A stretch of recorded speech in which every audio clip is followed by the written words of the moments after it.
Teman-teman percaya sama saya. Orang yang merasa paling, ingat ya, orang yang merasa paling benar, paling sempurna, dia tidak akan pernah mengakui bahwa dirinya menderita penyakit timbuk itu. Orang yang paling seperti itu, dia tidak akan mengalami kemajuan. Tetapi kalau orang yang berani mengatakan, siapa yang merasa menderita penyakit itu? Saya, coach. Kayaknya ada 2 itu penyakit saya di situ. Nah, itu gentle itu. Saya, coach, kayaknya ada 3 itu. Ya kan? Orang yang berani mengakui penyakitnya, maka dia akan introspeksi. Maka dia akan mengalami kemajuan dirinya. Sebabnya paling itu. Dia sulit maju. Gimana?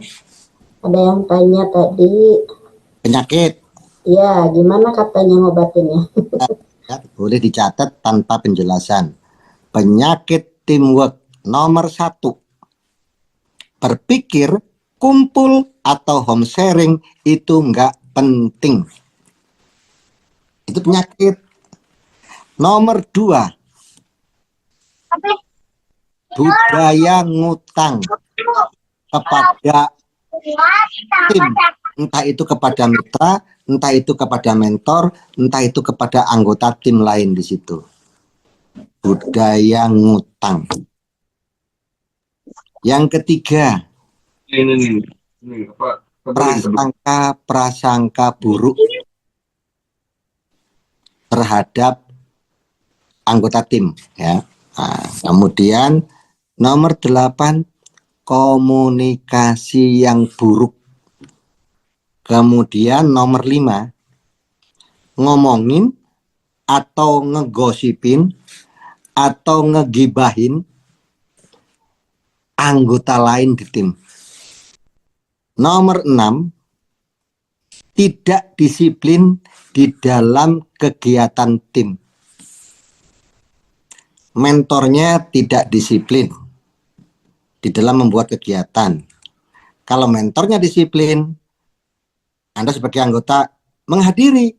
Nah, Anda tidak disiplin menghadiri. Nah, seperti itu ya. Tidak disiplin di dalam kegiatan tim. Kemudian yang nomor 7, merasa paling di tim. Paling pinter, paling ngerti, paling berpengalaman, paling tahu. Nah, itu yang bikin rusak tim itu ya. Yang rusak. Kalau Anda merasa paling, nanti dikasih arahan mentor, mentor baru ngomong, diserbu balik tuh. Nggak bisa begitu, Pak Mentor. Nggak bisa begitu, Bu Mentor. Ini pengalaman saya begini, nah susah kalau begitu ya. Pokoknya jangan merasa paling. Gitu. Kalau merasa paling, Anda nggak akan maju. Grup Anda pasti hancur. Coba introspeksi ya, introspeksi. Kayaknya saya menderita merasa paling deh. Nah, seperti itu ya. Nah, kemudian, oh iya, pantesan grup saya nggak jalan. Nah, seperti itu ya, merasa paling. Kemudian nomor 8, gampang tersinggung atau tersinggungan. Dikit-dikit tersinggung, dikit-dikit tersinggung. Mentor bikin status, jangan-jangan ini nyinggung saya statusnya. Padahal belum tentu. Ada tim lain bikin status, iya baperan, iya kan? Seperti itu pokoknya ya, kalau itu mah hancur aja ya. Oke ya. Oke, teman-teman, budayakan sekarang kita hilangkan penyakit yang 8 macam itu. Oke. Sekarang kita masuk ke materi bagaimana cara melakukan teamwork di dalam tim. Oke. Oh ya, Bu Kris. Oke ya. Gimana kalau dalam satu tim siang malam terus aja melakukan meeting tapi topiknya hanya itu aja, misalnya marketing terus yang dibicarakan, itu baik atau tidak? Kalau dibanding daripada tidak ada meetingnya, materinya itu saja, ya lebih baik dibanding kalau tidak ada meeting sama sekali.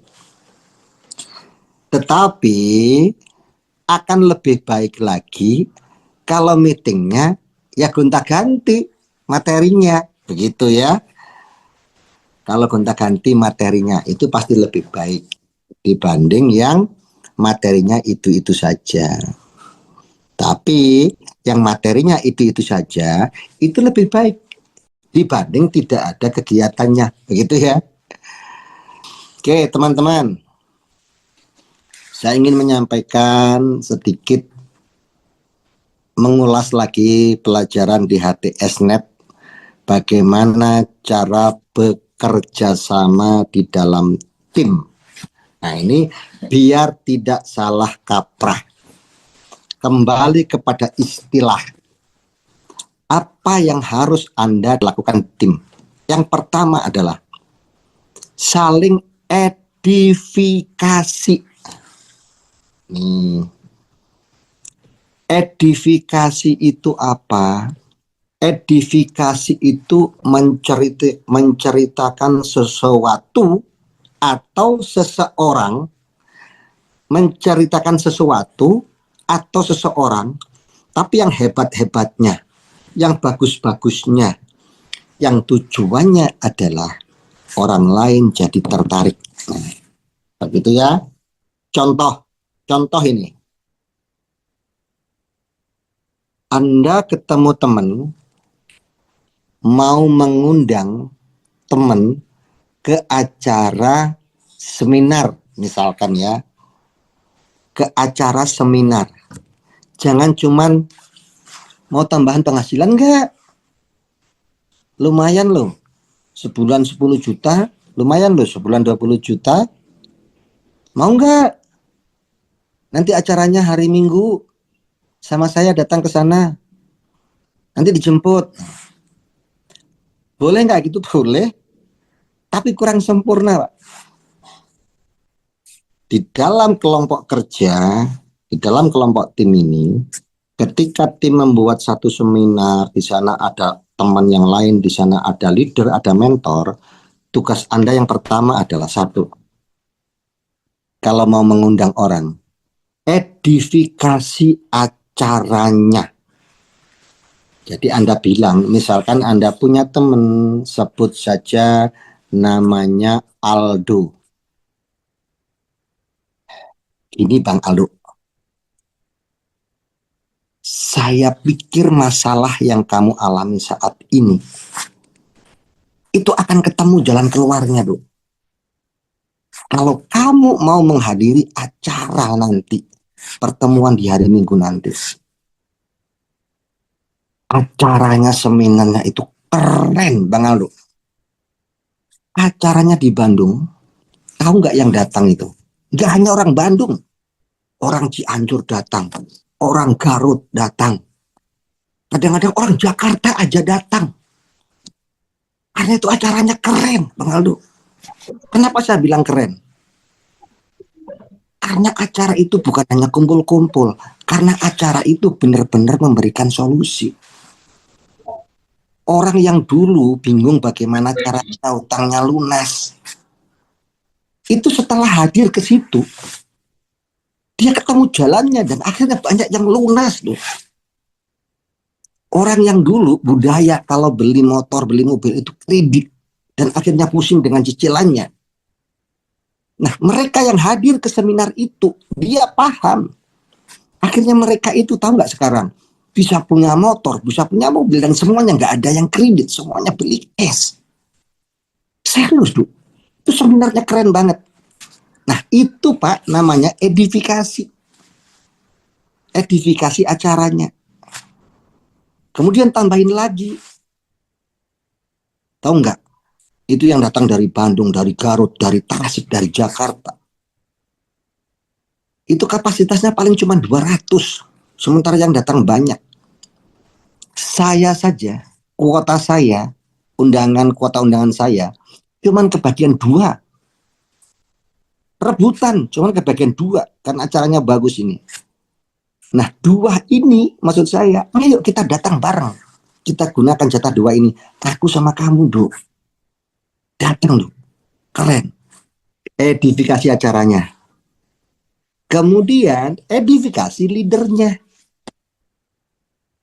Misalkan ya, Anda adalah timnya Bu Ana, prospek Aldo.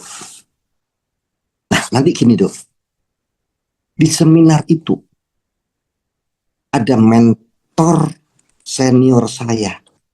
Orangnya baik dok, baik banget. Edifikasi mentornya. Dia tidak hanya berprestasi dok. Dia, kalau dia dapat mobil, buat dia itu biasa. Tahu nggak apa yang membuat orang respect sama dia dok? Selain dia baik. Bu Ana ini sudah membantu banyak orang yang punya penghasilan tambahan. Seperti kita. Bu Ana ini sudah membantu orang-orang yang akhirnya bisa beli motor semuanya cash. Membantu teman-temannya bisa berangkat sampai ke Mekah umroh gratis. Orangnya baik. Nanti kamu saya kenalin sama Bu Ana ini. Tahu nggak dok? Bu Ana ini adalah mentor terbaik perempuan di Jawa Barat. Jarang-jarang kita bisa ketemu. Nanti hari Minggu dia ada. Saya akan kenalkan kamu sama dia. Dan kamu nanti ngobrol. Kamu coba ceritakan masalahmu. Insya Allah Bu Ana akan respect, memberikan jalan keluarnya. Orangnya baik. Nah itu edifikasi leadernya. Sehingga Aldo itu ada ketertarikan. Acaranya kayak apa sih? Wah, mentornya kayak apa sih? Wah gitu. Timbul ketertarikan untuk datang. Nanti ketika ketemu Bu Ana, pasti dia akan santun. Karena sudah diedifikasi dulu Bu Ana orangnya seperti ini gitu kan. Nah, edifikasi seperti itu pun jarang dilakukan, teman-teman. Jarang, ngundang yang ngundang aja. Malah kadang-kadang kebalik nih. Misalkan nih, Aldo ini anaknya orang kaya, misal. Aldo ini adalah S2 misalkan. Harusnya yang benar itu kan tadi kita edifikasi leader kita atau mentor kita. Yang salah itu kebalik. Kita nggak edifikasi, nggak cerita mentor kita kepada Aldo, tapi malah kebalik. Nanti dibawa Aldo ini kita bawa, Bu Ana, Pak Mentor, Bu Mentor kenalin. Ini ini Aldo. Aldo ini adalah anaknya orang kaya. Dia pejabat di sana. Dia baru lulus S2 loh di Sydney. Pokoknya dia ini keren. Yang diedifikasi malah calon mitranya. Ini kan sering terjadi seperti itu. Kebalik ya. Nah, makanya di dalam pertemuan malam ini saya menyampaikan cara edifikasi yang betul, ya. Kemudian siapa Pak yang boleh diedifikasi? Jalurnya. Kita bicara jalur teamwork. Siapa yang boleh diedifikasi? Ke atas kita boleh edifikasi mentor, wajib malahan, leader. Oke. Ke bawah mitra kita juga edifikasi. Bukan berarti yang diedifikasi itu yang leader doang. Leader juga mengedifikasi mitranya. Misalkan Pak Andri membawa temannya Aldo, calon mitra. Dikenalin sama Bu Ana. Pak Andri sudah edifikasi Bu Ana, orangnya baik. Betul kan, lihat orangnya baik segala macam ya. Nah nanti pas dikenalkan, Bu Ana balik edifikasi. Pak Aldo, beruntung sekali kenal bisnis ini melalui Pak Andri. Sejauh ini di tim saya, Pak Andri ini adalah orang yang paling konsisten, orang yang paling tanggung jawab terhadap timnya. Nggak salah berada di tim Pak Andri. Nah begitu. Jadi edifikasi itu kita ke atas edifikasi, yang di atas ke bawah juga edifikasi. Kemudian ke samping itu crossline, teman sendiri. Bu Ana punya mitra Pak Andri. Bu Ana punya mitra Bu Nining. Bu Nining mengedifikasi Pak Andri, Pak Andri mengedifikasi Bu Nining. Jadi edifikasi ini jalurnya bebas. Ke atas boleh, ke bawah boleh, ke samping juga boleh ya. Edifikasi. Edifikasi itu ngomong-ngomong kebaikannya, ngomong-ngomong kelebihannya. Yang tujuannya supaya orang lain respect terhadap orang tersebut ya. Nah, ini adalah bagian dari cara membangun teamwork. Biasakan edifikasi. Oke. Yang kedua, konsultasi. Ingat ya, konsultasi dengan curhat itu beda. Konsultasi dengan mengeluh itu beda. Jadi kalau Anda punya masalah di dalam pengembangan bisnis, misalkan, ini gimana sih orang sudah gabung, diajak training nggak pernah mau, tapi dia selalu bertanya gimana caranya membangun bisnis ini, pakai produk ini apa, tapi diajak om sharing nggak pernah mau. Gimana sih cara supaya dia mau hadir ke training, bagaimana caranya sih dia supaya mau hadir ke sharing, aku sudah habis cara. Nah, maka datanglah ketemu mentor, ketemu leader. Untuk apa? Konsultasi. Jadi konsultasi ini hanya boleh ke atas. Anda boleh konsultasi ke mentornya, ke leadernya. Kalau Anda nanya ke mitra, itu salah kaprah. Nanya ke konsultasi ke samping, juga salah kaprah. Misalkan Anda timnya Bu Ana. Gimana ya strategi yang paling bagus mengembangkan bisnis ini di kalangan anak-anak muda? Anda timnya Bu Ana. Kemudian Anda konsultasi, tapi bukan dengan leader Ana. Anda konsultasinya dengan leadernya orang lain. Nah, ini salah kaprah. Kenapa? Karena setiap leader itu punya konsep tersendiri, punya strategi tersendiri. Kalau Anda konsultasi ke leader lain yang bukan tim Anda, boleh jadi jawabannya beda. Karena dia punya konsep yang tersendiri. Ya, jadi konsultasi itu adalah ke mentor atau leader di atasnya. Apalagi kalau konsultasi itu ke mitra, itu salah kaprah. Bagaimana cara prospek orang yang sudah 2 kali di prospek, jawabannya masih pedas terus. Gimana caranya supaya dia luluh?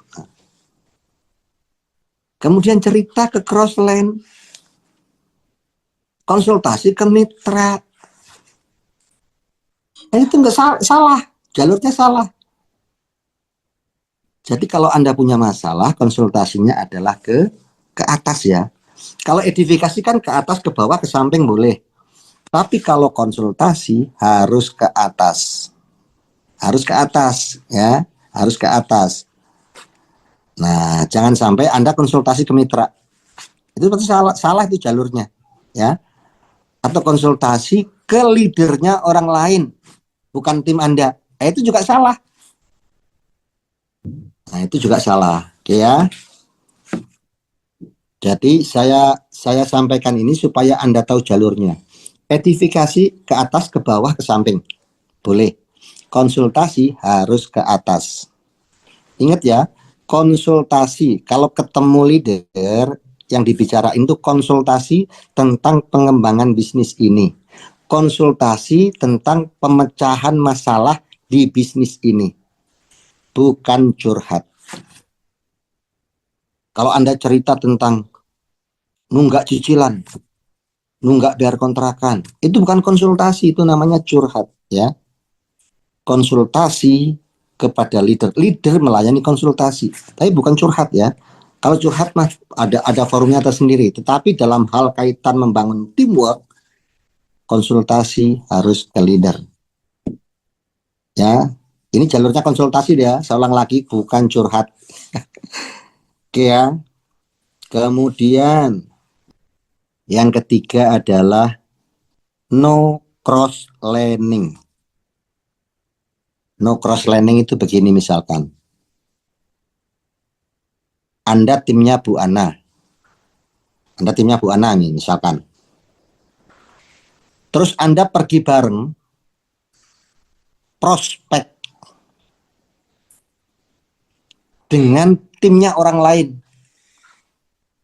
Kalau prospek itu ya dengan mentornya, gitu kan, dengan orang lain. Itu kebayang nggak nanti kalau dapat closingan? Ayo mau taruh di mana? Sepotong-sepotong nggak bisa, ya. Pokoknya di dalam urusan kegiatan seperti training, home sharing, itu boleh bareng-bareng dengan cross line. Tetapi di dalam aktivitas prospek pembinaan khusus tim, itu ya harus dengan timnya sendiri, tidak dengan cross line. Tapi kan saya sama-sama timnya Coach Ruhan. Iya, ini saya punya tim di sini, punya tim di sini. Nah, yang di kiri dengan kanan itu Anda itu cross line, walaupun sama-sama di bawah saya. Nah, cross line ini kerjasamanya dalam bentuk apa? Bikin acara, bikin home sharing, bikin gathering itu boleh. Tetapi kalau minta tolong nih misalkan, tolong bantuin aku ya keluar kota ya. Nanti ada seminar begini. Nah, minta tolongnya ke orang lain yang cross line. Ah, itu salah itu. Oke ya. Jadi no cross lining dalam urusan prospek, dalam urusan yang sifatnya kayak jualan gitu, ya harus dengan timnya. Anda dengan mentor, bukan dengan cross line, ya. Oke. Kemudian yang paling penting adalah biasakan 3-way call bagi yang pelaku online atau punya prospekan jarak jauh. 3-way call itu artinya video call bareng atau telepon bareng bertiga. Contoh ini. Pak Deddy Zakaria. Pak Deddy Zakaria ketemu calon mitra di Timor Leste. Nah, bagaimana cara meyakinkan orang Timor Leste? Jaraknya jauh. Masa Pak Deddy harus besok terbang ke Timor Leste? Atau orang Timor Leste besok terbang ke sini?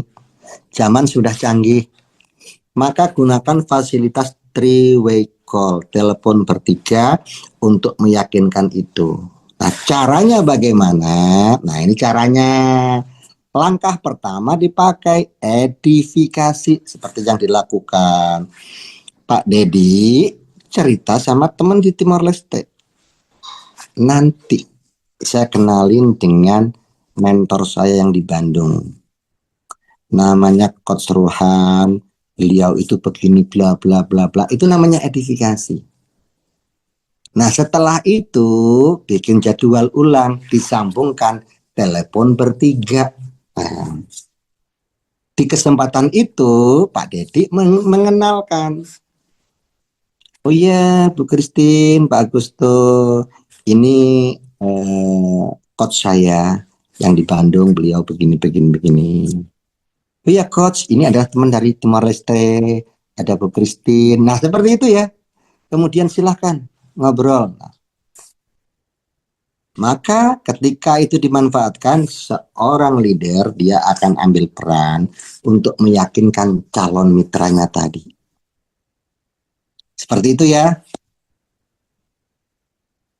Budayakan untuk melakukan three-way call. Untuk calon mitra atau untuk mitra baru. Misal ini, misalkan Budayang punya closingan baru. Nah, orang ini dinilai misalkan uangnya ada, potensinya ada, sudah ada keinginan untuk bergerak, dari Budayang sudah, maka lakukan three-way call. Kenalkan dengan mentor di atasnya. Budayang bisa menghubungi saya terlebih dahulu. Coach, saya ada closingan, orangnya seperti ini, seperti ini, seperti ini, seperti ini. Uangnya ada begini, gini. Gimana caranya supaya dia bergerak lebih cepat ya? Udah. Oke, kita telepon kapan enaknya? Besok sore ya. Jam berapa Coach bisanya? Jam 4. Jam 4 bisa. Kemudian Budayang menghubungi mitra barunya. Misalkan namanya Rudi, misal. Telepon. Halo Pak Rudi, apa kabar Pak Rudi? Baik, gini. Pak Rudi, aku tadi telepon sama coach di kita itu. Dia itu adalah mentornya para mentor di bisnis ini. Tadi saya ngobrol panjang lebar, saya cerita kalau saya punya mitra baru namanya Pak Rudi, orangnya gini, orangnya serius gitu. Kan nggak mudah ya kalau kepingin dapat arahan, ngobrol sama coach itu nggak mudah. Kemudian, coach, gimana kalau mitra saya Pak Rudi ini ingin ngobrol sama coach tentang bisnis ini? Bagaimana supaya ini bisnis ini berkembang lebih cepat? Di luar dugaan Pak Rudi, kata coach apa? Oke, saya senang sama orang seperti Pak Rudi. Sampaikan besok jam 4. Waktu saya ada buat Pak Rudi. Itu Pak Rudi. Jadi besok jangan kemana-mana. Kita telepon dengan keseluruhan. Seperti itu ya. Nah, tugasnya adalah seorang mentor akan mengucapkan welcome di bisnis ini kepada mitra baru tersebut, sekaligus memberikan arahan supaya dia bergerak lebih cepat. Ini fasilitas dari three-way call dan ini jarang dilakukan. Nah, teman-teman yang di bawah mitranya Budayang pun sama. Jangan punya mitra baru sama Budayang, pembinaan sama Budayang, nanti sengklek nanti kata orang Sunda. Jadi kalau teman-teman yang di timnya Budayang punya closingan baru, dia melakukan hal yang sama. Minta waktunya Budayang telepon bertiga. Anda ceritakan dulu mitranya itu tipikalnya seperti apa, ekonominya seperti apa, maunya seperti apa, supaya Budayang tuh tahu gambaran besok ngomong seperti apa. Gitu. Edifikasi dulu, nah, kemudian telepon bertiga. Maka ketika telepon bertiga, Budayang sebagai leader mengucapkan welcome, selamat datang di bisnis ini, bisnis masa depan. Sambut orangnya dengan hangat, itu akan punya kesan tersendiri bagi orang tersebut. Karena dia diakui oleh leader secara pribadi, tidak di grup gitu ya, sambutan langsung. Nah, kemudian di situ nanti Budayang memberikan arahan, ya. Nah, itu kalau sering dilakukan, Pak, solid timnya, percaya sama saya ya, solid timnya, ya. Kemudian yang terakhir adalah kalau kepingin kuat timnya, budayakan punya home meeting atau home sharing. Jangan sampai nggak punya. Harus punya. Pak, harus banyak? Enggak. Saya dulu mengawali bisnis ini ketika punya mitra satu. Berdua home sharingnya. Tapi rutin selalu. Kalau berdua home sharingnya di mana Pak? Nggak di rumah kalau saya. Ke kafe. Atau di teras Indomaret ngopi. Seperti itu. Itu termasuk home sharing. Tapi rutin. Ini kadang-kadang rutinnya yang sulit ya, rutinnya yang sulit. Nah, nanti kalau sudah dia punya mitra, ya bertiga home sharingnya. Masih bisa itu ngopi depan Indomaret atau di warung kopi biasa di Warmindo, nggak apa-apa. Bukan masalah tempatnya, tapi rutinnya, konsistennya.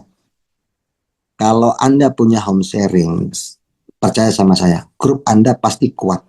Kecil kemungkinan rontok. Bukan hanya informasi yang nyampe di home sharing, bukan hanya ilmu yang nyampe di home sharing. Tapi home sharing adalah tempat untuk menjaga dreamnya tim Anda semua. Sebab kalau ada home sharing, itu timnya ngumpul, orang yang punya impian kumpul dengan orang yang punya impian. Orang yang optimis kumpul dengan orang yang optimis. Orang yang punya semangat kumpul orang yang dengan punya semangat. Orang yang yakin terhadap bisnis ini kumpul dengan orang yakin. Maka optimisnya terjaga, yakinnya terjaga, semangatnya terjaga. Tapi kalau Anda tidak punya wadah home sharing, maka mitra-mitra Anda yang tadinya punya impian, mitra-mitra Anda semangat, karena nggak ada tempat kumpul, dia kumpulnya dengan tetangganya, dengan temennya, yang belum tentu mereka positif terhadap bisnis ini. Mereka belum tentu optimis seperti Anda. Maka lama-lama kena pengaruh, lama-lama hilang, muntaber. Nah itu bahayanya kalau Anda membangun tim tapi Anda nggak punya home sharing. Jadi catat baik-baik, home sharing bukan hanya sekedar tempat menyampaikan informasi, bukan hanya tempatnya belajar, bukan sekedar itu. Tetapi home sharing adalah sarana untuk menjaga agar mitra-mitra kita impiannya tetap kuat, keyakinannya tetap kuat, semangatnya tetap kuat. Kalau Anda punya wadah home sharing, teman-teman yang sudah mulai down, datang ke home sharing, ketemu teman-teman yang semangat, itu yang down jadi ngangkat semangatnya. Nah itulah perlunya home sharing ya teman-teman. Materinya tidak banyak, materinya adalah materi klasik, tapi saya ulang-ulang supaya teman-teman ingat lagi. Kadang-kadang kalau nggak diulang lupa ya. Oke teman-teman, itulah yang perlu Anda lakukan di dalam membangun teamwork ini. Jangan salah jalur ya. Yang sering salah jalur itu konsultasi, Pak. Itu sering salah jalur. Ada kesulitan, cerita ke mitranya, ini kan parah. Konsultasi kok ke mitra, atau nanya ke leader lain, parah.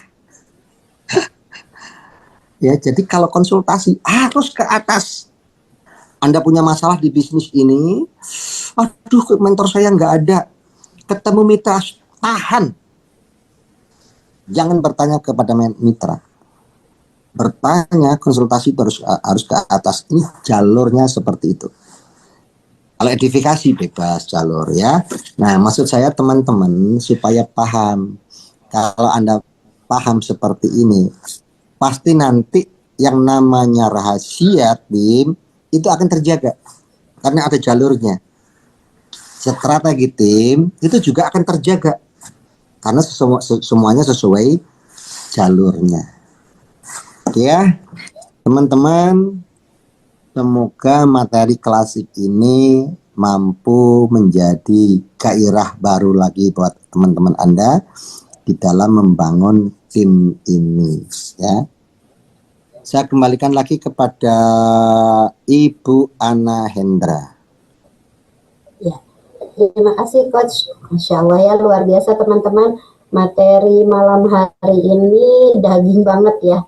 Ya bagi teman-teman yang lebih dari 1 tahun, 2 tahun, 3 tahun sudah mulai merasakan asam garam untuk membangun tim. Kalau yang baru-baru mungkin baru dari prospekan yang baru ya. Tapi Kalau yang udah bangun tim ini terasa banget ya dagingnya, udah kerasa, dan evaluasi benar-benar saya juga masih banyak evaluasi ya, tapi alhamdulillah ini ilmu dari dulu sampai sekarang ini terasa banget ketika kita tanamkan di pembinaan tim ya. Luar biasa teman-teman, kalau kita lihat di seminar ya, walaupun misalnya sudah luxury, sudah timnya besar atau sudah big ambassador gitu ya, tapi kita bisa lihat gitu tim-tim yang bisa mengkoordinir atau melakukan duplikasi ke timnya itu memang tidak mudah ya. Nah, jadi teman-teman, malam hari ini dengan ilmu ini mudah-mudahan kita semua bisa membangun tim ya. Yang belum punya tim yakin suatu saat akan punya tim, dan dengan ilmu ini nanti kita membangun timnya dengan cara yang benar ya. Mulai hilangkan penyakit-penyakitnya, jangan dikembangin penyakitnya, tapi pengembangan timnya tidak ya. Jadi penyakit-penyakitnya mulai kita hilangkan satu-satu, kekurangan-kekurangan kita atau perbaiki apa yang tadi sudah disampaikan, penyakit-penyakit itu kita buang jauh-jauh. Lalu yang berikutnya adalah bagaimana kita dengan besar hati bisa membangun tim. Karena di bisnis ini Masya Allah luar biasa ya, banyak sekali di lapangan, ketika kita terjun ke lapangan bertemu dengan berbagai macam orang. Jadi dengan ketemunya ilmu ini malam hari ini, teman-teman udah siap nih di lapangan. Nanti kalau ketemu orang begini begitu, ini jurusnya, ilmunya sudah disampaikan oleh Coach Ruhan, tinggal kita bagaimana bersikap ya, seperti itu. Ya betul, secara teori mudah, prakteknya nanti kita ya terjun di lapangan, tapi insya Allah dengan berbekal ilmu ini kita ada panduan teman-teman ya. Oke, ada yang mau bertanya silahkan. Nah ini dari Bapak Mulyadi Coach. Bagaimana agar bisa menduplikasi mentor atau coach untuk bisa menyampaikan lagi ke mitra atau calon mitranya? Gimana Coach? Ya, duplikasi mentor. Oke. Cara menduplikasi dari mentor buat timnya, atau bagaimana caranya kita menduplikasi ya. Bagaimana caranya supaya saya bisa menduplikasi mentor? Pertanyaan seperti itu, atau bagaimana caranya supaya tim-tim saya bisa menduplikasi seperti mentor. Ya, kalau saya lihat pertanyaan tadi itu adalah bagaimana supaya mitranya bisa menduplikasi seperti mentor. Oke ya. Cara yang paling mudah adalah setiap mentornya punya kegiatan home sharing, training, Zoom, ajaklah mitramu hadir. Itu cara yang paling mudah. Dengan cara mengajak seperti itu, Anda nggak usah ikut bicara. Gitu Pak Mulyadi ya. Oke. Itu cara yang paling mudah. Cara yang sedikit lebih sulit dari barusan adalah Anda belajar betul, kemudian Anda menyampaikannya. Anda menyampaikannya sendiri. Tetapi ada cara menduplikasikan ke tim yang paling efektif. Adalah Anda melakukan lebih dahulu apa yang Anda inginkan dari tim. Nah, itu misalkan tadi penyakitnya jangan baperan, penyakitnya jangan jadi tukang gosip, penyakitnya harus disiplin, penyakitnya harus begini kan. Nah, makanya Anda melakukan terlebih dahulu. Kalau Anda menginginkan mitra yang disiplin selalu hadir ke home sharing dan training, maka Anda lakukan terlebih dahulu. Anda selalu hadir ke home sharing dan training. Kalau Bapak Pak kepingin punya mitra-mitra. Aku kepingin punya mitra-mitra seperti Coach Rohan tadi lo bilang komunikasinya bagus. Kalau ngomong santun. Aku kepingin punya mitra-mitra seperti itu, menduplikasi gitu kan. Anda lakukan lebih dahulu. Anda kalau komunikasi bagus, kalau ngomong santun. Nah, seperti itu. Anda lakukan terlebih dahulu. Misalkan, aduh, aku kepingin menduplikasi. Bagaimana caranya walaupun sibuk, mitra-mitraku itu masuk sih nggak punya waktu. Kalau nggak bisa prospek sehari 7 orang, ya minimal sehari 1 orang aja. Tapi disiplin setiap hari gitu loh yo. Gimana caranya supaya itu terduplikasi? Caranya adalah Anda melakukan terlebih dahulu. Anda prospek setiap hari. Anda punya grup. Ketika Anda prospek, ada dokumentasi, kirim ke grup. Kenapa ini menjadi cara yang paling efektif? Nah, karena hukumnya manusia itu akan melakukan dari apa yang mereka lihat lebih dahulu, bukan apa yang mereka dengar. Makanya kalau ada game begini, gosok tangannya, pegang hidungnya, nah, semua pegang telinga, padahal bibirnya apa tadi? Gosok tangannya, pegang hidungnya. Semua peserta mengikuti pegang telinga, padahal bibir tadi bilang apa? Pegang apa? Hidungnya. Manusia akan mengikuti apa yang dia lihat daripada apa yang mereka dengar. Jadi, kalau kita menginginkan mitra jadi orang-orang yang santun, kalau kita ngomong doang, belajar ya kalau ngomong santun, belajar ngomong santun, tapi kita ngomongnya nggak santun, nggak dapet. Tapi kalau kita nggak terlalu teriak-teriak, tapi kita jadi orang yang santun, mereka akan melihat, oh jadi leader itu harus begitu. Nah begitu nanti ditiru.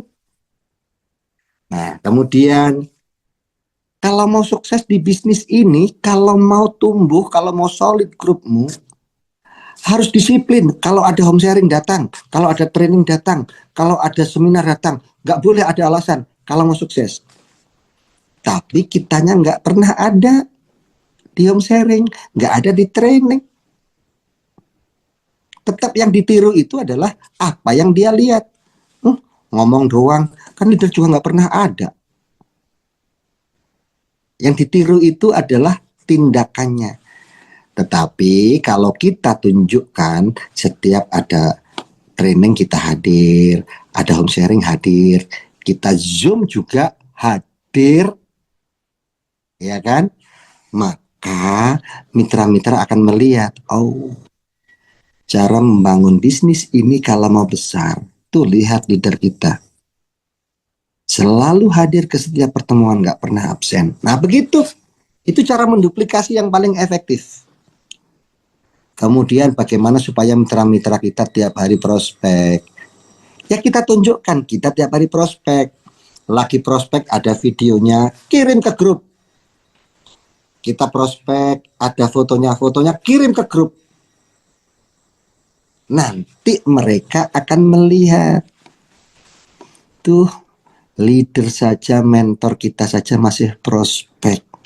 Ya wajar kalau dia bonusnya gede.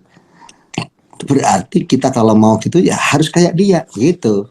Kemudian kalau kita melakukan, terus kita ngasih nasihat, ngasih masukan, itu tajam. Karena kita mengatakan apa yang kita lakukan. Yang bahaya itu kan kalau kita menyampaikan yang kita tidak lakukan. Nanti pertanyaannya balik ke kita. NATO. No action, talk only. Kamu nggak melakukan, bisanya nyuruh-nyuruh doang. Kamu calo. Nah, begitu. Oke ya. Jadi cara menduplikasikan kepada tim di antara beberapa cara yang paling tajam, yang paling efektif adalah kita menjadi contoh buat mereka, apa yang ingin kita duplikasikan kepada mereka. Semoga membantu Bapak Mulyadi. Ya, terima kasih Coach. Masih ada pertanyaan lagi. Gimana Coach seandainya teman kita itu cuman crossline, tapi teman itu lebih nyambungnya dengan kita dan selalu saja bertanya pada kita. Itu gimana cara kita untuk meresponnya? Oke, kalau hanya sekedar bertanya, kan gini ya, bertanya dengan konsultasi itu beda. Ya, misalkan bertanya, kalau penyakit ini minumnya apa ya?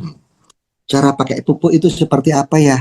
Kalau untuk padi ya pakai pupuk apa? Itu bertanya itu boleh itu. Kalau konsultasi itu adalah hal yang berkaitan dengan penyelesaian masalah di dalam pekerjaan tim. Ada kendala seperti apa masalahnya yang harus diselesaikan. Nah, kalau ada tim crossline, cerita ke kita. Kita aja nggak tahu cara jalan keluarnya, dicurhatin, gitu kan.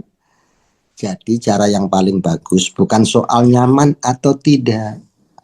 Konsultasi itu bukan soal nyaman atau tidak, tapi soal siapa yang pengalaman, siapa yang lebih tahu. Dan biasanya mentor, leader itu lebih banyak pengalamannya. Begitu ya. Jadi bukan soal nyaman atau tidak. Cara mensikapinya ya kita begini loh. Kalau kamu nanya soal tentang produk, oke lah kita belajar bareng-bareng. Aku juga lagi belajar cara pakai pupuk yang saya tahu begini. Kalau kamu gimana sih caranya ya? Kalau mau prospek orang yang nggak dikenal misalkan gitu kan. Saya ada pengalaman begini-begini. Siapa tahu bisa dicoba. Kalau nanya-nanya begitu nggak masalah. Tapi kalau sudah konsultasi, beda loh ya. Saya bilang kan, bertanya curhat dengan konsultasi itu beda.